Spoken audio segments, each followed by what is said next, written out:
Today my presentation is on flip presentation with Screencast. I don't know whether it fits your definition of what flip teaching is, but just let me share it and we decide whether there's some flipping element in this that we can take on. So the plan for today is that I will share my experience from this module that I taught that I use this strategy.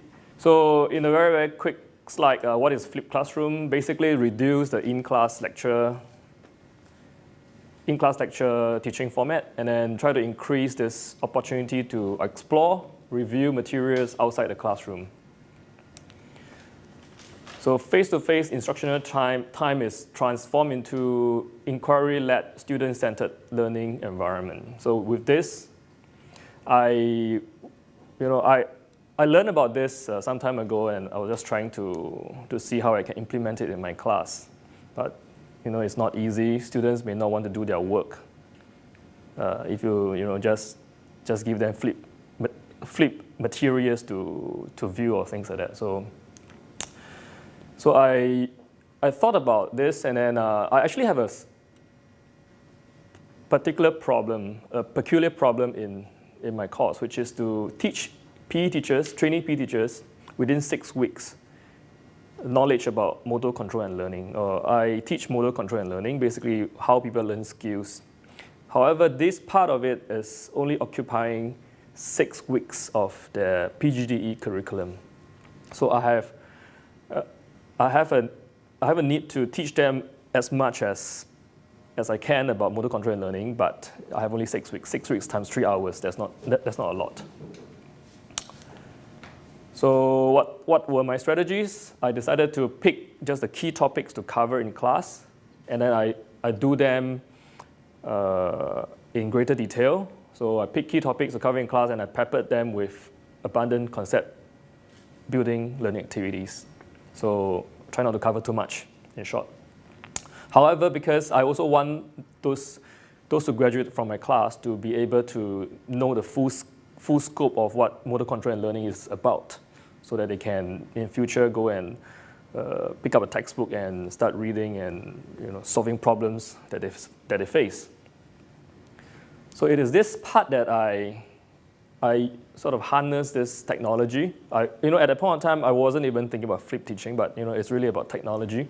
So I want to provide students the opportunity to scan and learn about the other concepts in the field. So how do I provide this opportunity for them, for my students? I have maybe like 90-something students in this course. How do I provide this opportunity given the limited time allocated? So bear in mind, it's only 3 hours a week times 6 weeks. The whole textbook is pretty thick with a lot of content. So step one what I did was in one of the earlier sessions, the meeting sessions, I introduced to them the content page in the textbook. So this is a textbook that we all, most people who major in motor control and learning will read. I don't expect you to learn every single thing, but look through the content page. So I pick out the important, I show them the content page, and we sort of talk through what are the contents that are typically covered in such a course. And then this is the part whereby I assign an assignment. Okay? In step 2, in groups of 3 or 4, I group my students into groups of 3 or 4, and then I gave them a problem under a topic. So the problem could be like, what's Fitt's law and how can it be applied to PE classes? So I will have about 10 groups in a class, because I got 30 in a class. So I have about 10 groups in a class. I have 3 classes. So in a class, each group will have a different topic. Each group have a different topic, and then they were asked to produce a 6-minute video presentation on the topic using Screencast-O-Matic. Of course, there are more details to the type of questions that I asked, so that it could actually cover 5 or 6 minutes. So everybody went away. I gave this quite early. I gave this like in the first week of school. So they knew what they had to do already when they come to class. And then, so they had about 4 weeks to finish the video. They had the opportunity to consult a textbook and then work on the problem, talk to each other, and then post the video using, post the video after they created the video using Screencast-O-Matic. And then this is another part that I can share as well. Basically, I keep all the videos on my Dropbox, and I created links. So if I have 30 assignments submitted, I created 30 links, and I put them on one of the page on the Blackboard. So students could see this topic, the 3 different classes, submitted 3 versions. They are actually free for access. When students go to Blackboard, all the links are there. So this is via Dropbox. And then after that, because I had to ensure that, in some ways that the students actually go and have some time to view this recordings, or rather these videos, okay, I gave them 1 week. I gave them 1 week to view this video during the e-learning week. So they submitted, and they had 1 week to view it during the e-learning week. Subsequently, I told them that whatever they view, okay, is going to be tested. However, I have to ask a question that is quite generic, because people will start to worry about, are you going to ask this very fine detail from this slide or that slide, which is not fair. So I said, it's okay, I'll just ask you. I told them beforehand, I'll just ask you things that are really application, very generic. So long as you view it, you understood it there and then, I'm sure when you sit down at the test, you'll be able to answer. So that was the instruction I gave them. So in the test, I gave them this question: choose any 4 slides that you watch. Briefly describe how the ideas can be used in PE classes. Very, very simple and generic. So if they have watched like the 10 slides, they could at least remember 4. They'll be able to answer these questions. So this test happened in week number 6. So a week after they view the videos, they were given 1 week, on week 5 to view the videos. And that's it. And then let's take a look at some of the samples, what they have produced. Let us now look at some of the recommendations. Okay, so this is one of the slides. The visual can be split into 3 categories, meaning modeling, observational learning, and demonstration.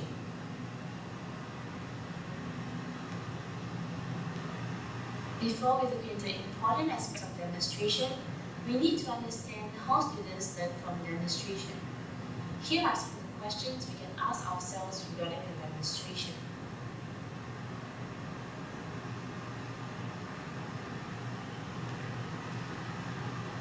So what do students see during a demonstration?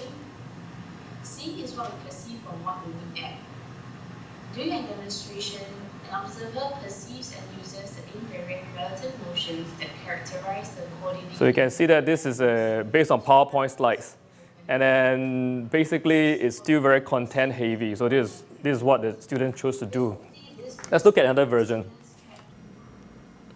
This is another one. The student uses PESS and use Screencast-O-Matic to produce this.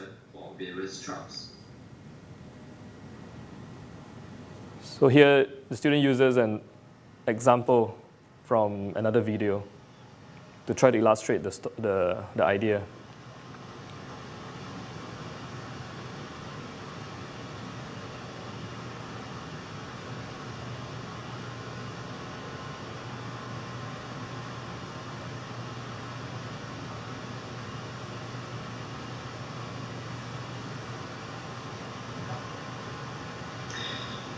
You should have observed that there are 2 key variables affecting the movement time, namely target size and the distance of cursor from target.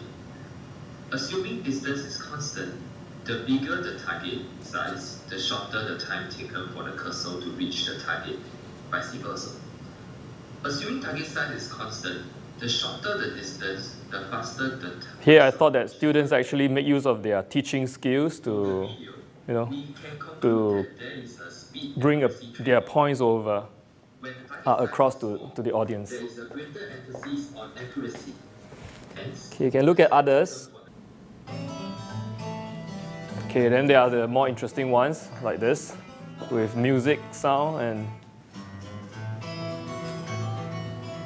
Hello everyone. In this video, we are going to explain to you what Fitts law is all about.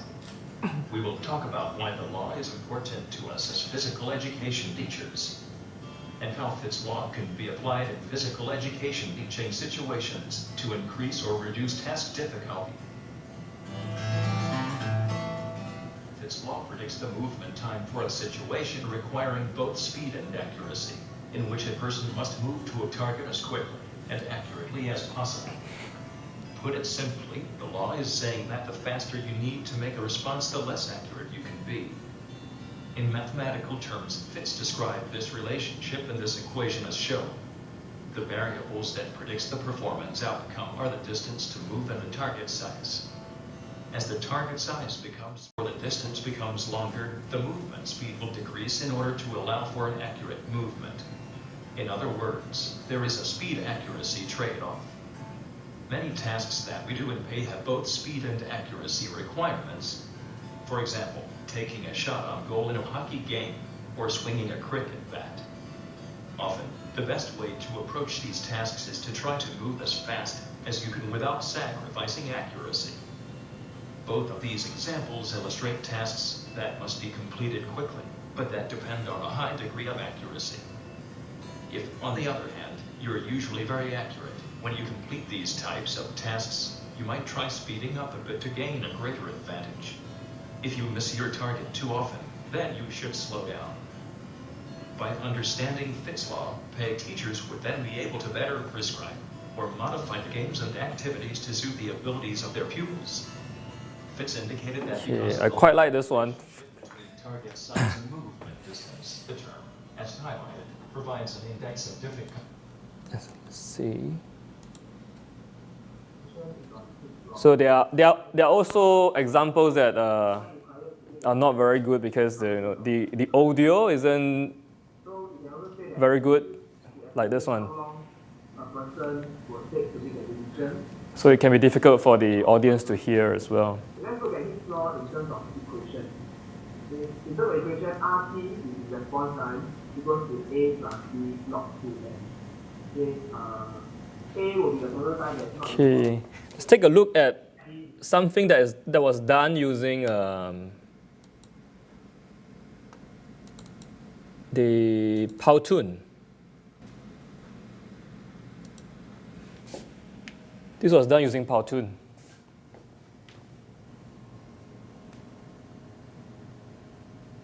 So when I saw this, I immediately emailed to the student, how did you do this?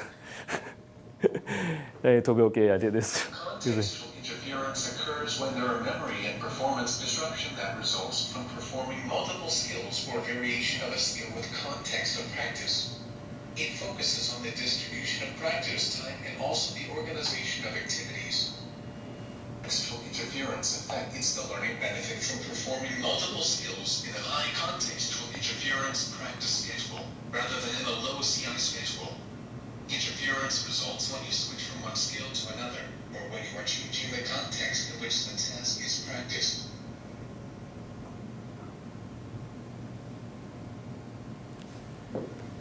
To understand contextual interference, you need to understand how the Yeah, so some students don't find it comfortable to use their own voice.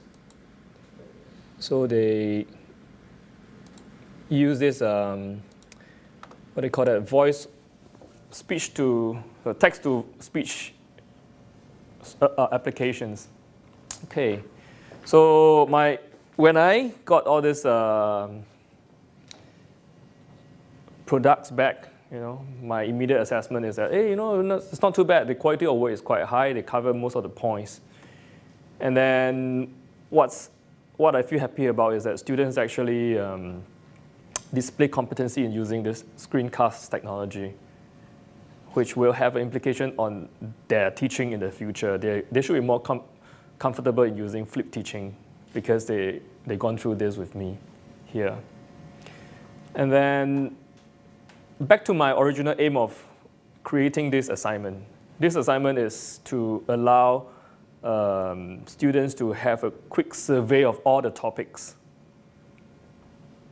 without reading them, basically. So here, I got them to specialize in their selected, in their given topic. And then when they produced that topic, that slides, and when it's put on the portal, everybody could spend their time to view each of them. And the length of each is about 6 minutes. I didn't allow them to go longer than that. So I think to a certain extent, I have given this opportunity for them to have a quick survey of the textbook and to delve into the details of some of the important points that I want them to pick up. Let's look at students' feedback. These are the more positive ones. I'll show it on these 2 slides. So I think this is a great idea as it is an interesting way of learning. Some of the PPT shared were of great quality. This concurs with what I thought. Okay, it was an interesting way to present the module, and we did learn by having everyone presenting and sharing the knowledge, we almost covered everything in the textbook in a significantly faster time. Okay. So the assignment is interesting. Helped me to get a clearer picture of the module and the various chapters through the short video clips. In the process, I've also picked up a new skill. So that's what they say. However, to run this kind of assignment is, I mean, I've never tried it. I mean, this is like I don't have a huge amount of experience in this. So there are also other logistical, time-related issues that we have to bear in mind about.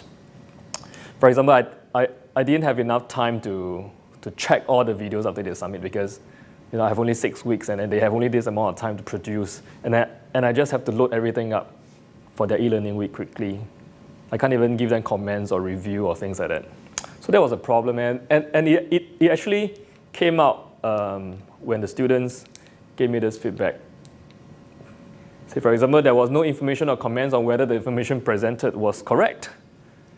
The presenting groups may have misinterpreted, and people viewing the video may not have realized it. So it's a real situation. Okay, to make sure that the presentation covered the required aspect of learning for each topic, I thought that requirements should be made clearer. It was obvious in some cases that the content covered in the videos differed in each class. This resulted in us not knowing if we have missed out any critical aspect of the topic. So it just show that crafting the problem is important, and checking on it needs some kind of thinking through as well. So my afterthought is that there is certainly room for improvement, especially in terms of checking whether the contents covered are correct.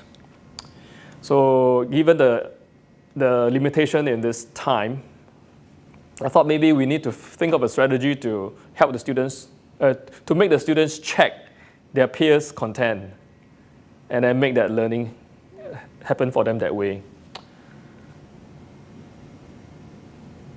And then, yeah, then my other afterthought is that students have become more competent in using screencast automatic, so that when they go to schools, they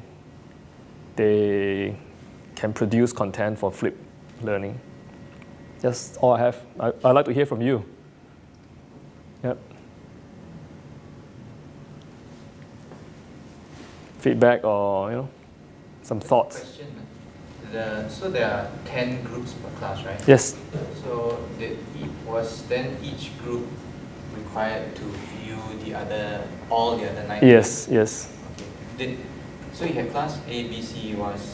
Did A have access to the videos of B and C also? Yes, they do. Okay. They do. So effectively, they would have had three other videos yes. they could have watched that. Yeah, there were 2 other videos they could have watched. On the same topic. Yeah. Hence, some of the feedback where they say when I compare A, B, and C, Yes, sometimes yes. the content differs. Yes.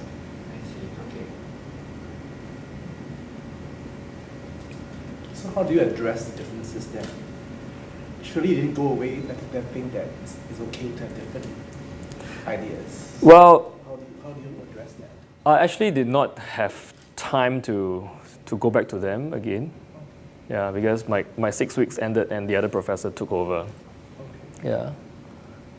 But if I were to do it again, I would need to find a way to address that. Okay. Like, would it be helpful if there is a pre-activity where they need to actually counter-check the content first before they actually load up to the software? Because the thing about the software is that it's more the engagement thing, but content is imperative. So if you load this thing out and it's wrong, then it's... And when you look at the one that has a... not all of them were from the students, right? All of them students. The one with the animation? Yes. Also, So would there be a similar one that's done by somebody else that is of good quality?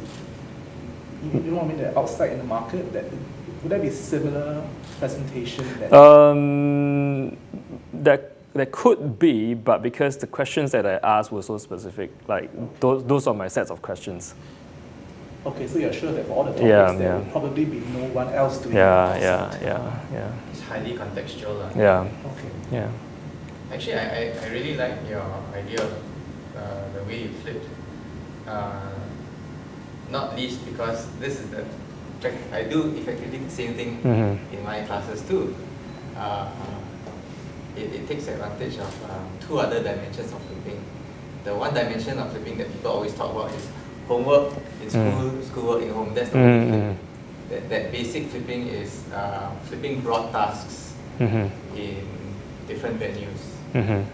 Pedagogically, it may not challenge the teacher very much because the initial content creation is normally a video, and then in a video you normally just lecture all over. So it doesn't challenge you pedagogically. Where the challenge may come in is when you're in class, how do you then not lecture anymore? Maybe there's a bit of a challenge. How do you start to differentiate, for example? But for me, that's one dimension only. The other two dimensions, which I think both of us do, are we flip who the content creator is, right? And we also flip who the instructor is. And I think, as you have found, these are so valuable because in our case, we are preparing teachers. They need to be teaching. Yes. And they need to practice the art of teaching. And I think both of us are doing that. I think that takeaway alone is more powerful than the content. While as people who often have to teach content, we are concerned about that. I think that other aspect, picking up this screencasting skill, having the opportunity to share, to distribute, to teach, and then later on, if you can find a way to get critique, I think that these processes are more important than just the content itself. But that said, I think I'm actually, I think the fact-checking content is there. If you have class A, B, C, yes, that's right. A can check B and C, B can check A and C, and so on and so forth. That gives them the other opportunity to critique and fact-check the content, and that helps them to learn how to connect with other people outside the classroom, because that's the other aspect of another aspect of flipping, not just staying within the classroom, but really connecting with people outside. I think if you don't feel demoralized by the negative feedback, I say go for it. Serious. I mean, I'm so happy to hear this. We actually have a small community of flippers here, and if you are interested, please come and join us, and please share this video. We will ask them to watch, even though they might not be here. There are 8 of us, from different ages, NSSE, ECSE, ALC, all over the place. I should also add that because when I assigned the groups, they were randomly assigned, so they couldn't bunch up with their own friends and then they'll have social loafers within the group or whatever. It's I took away that possibility. to a large extent. So when you have 3 or 4 person working on a topic, they will check for each other before they put it out. True. So that's an internal check. yeah.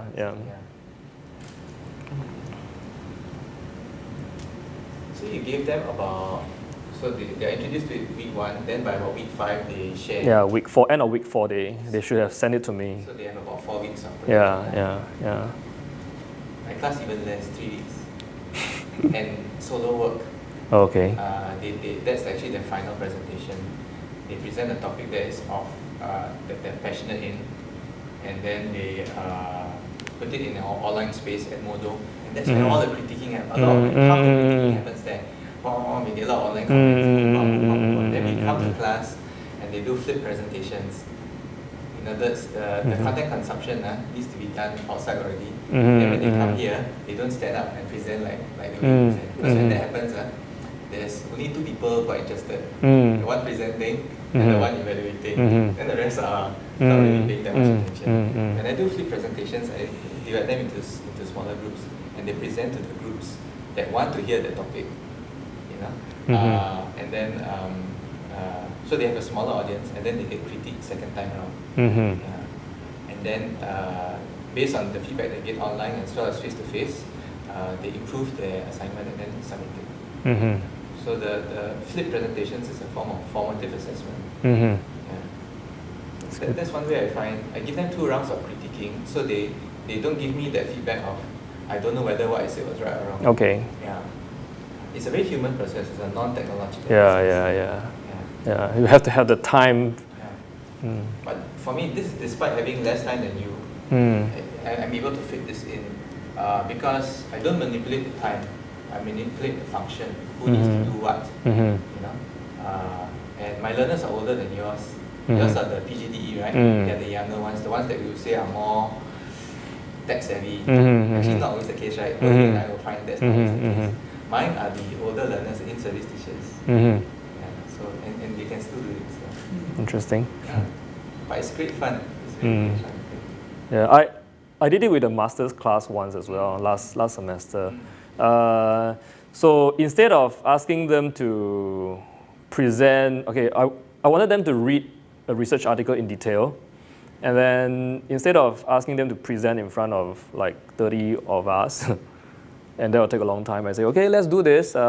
Find a partner, go and pick an article from one of the top journals, read it, and then present the study.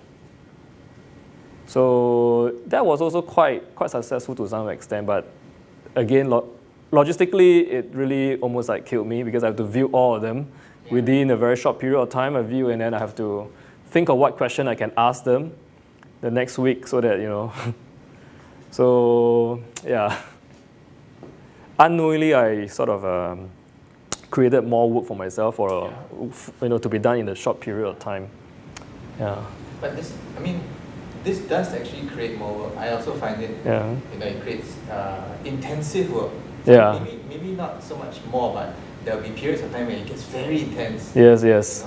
So what's your reaction to that? Do you still say I want to keep doing this? Do you want to tweak it? What? I think tweaking it is the way to go. Peer checking is the way to go. Yeah, that might help. Maybe I'll learn new things from the group. I find that feedback part, when they submit everything, and you want to start the ball rolling or giving feedback, that level of intensity, the work that goes up. Yeah, just shows up. From 0 to review to suddenly 20, 30 to review, it is is very intense. I've opted not to tweak. Personally, I've not opted not to tweak that part because I find that depending on the expectation that you have in the class, it's important for the instructor to come in and set the tone. Sometimes if you set it too strong, then nobody responds. But if you set it just right, people will come in.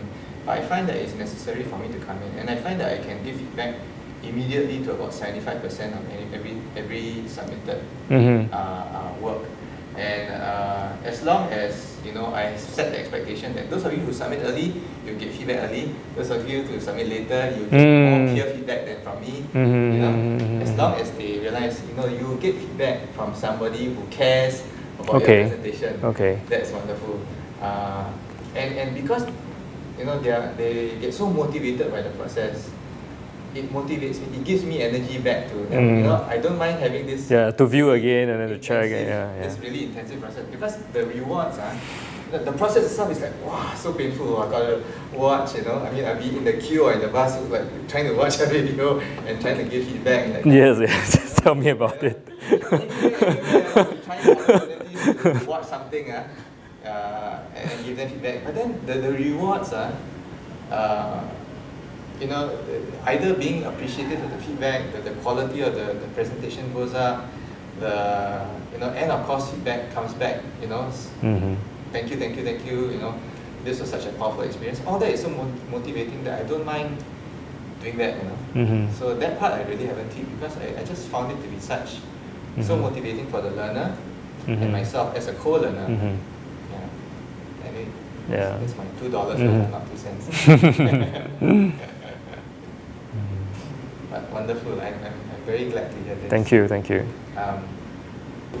I agree with you, engagement level is very high, but my concern is that there are so many of these presentations out there. Yes. So how do we ensure that we still produce such work, that it is something that is meaningful and that is of quality? Yeah.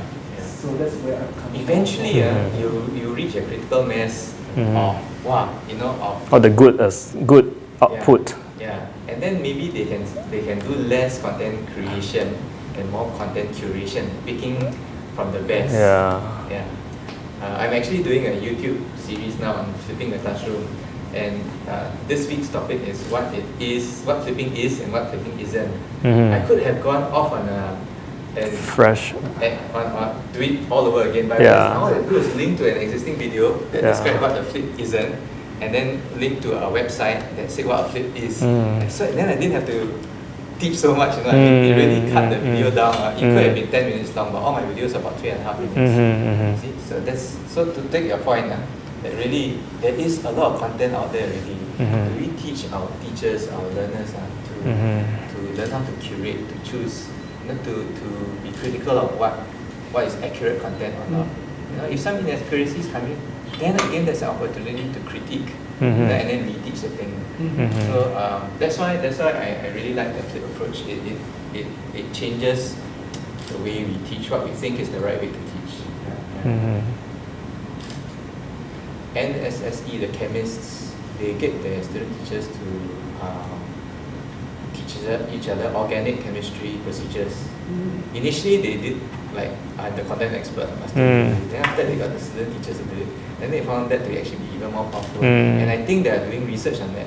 So I'll be very interested to read their study, how it turned out.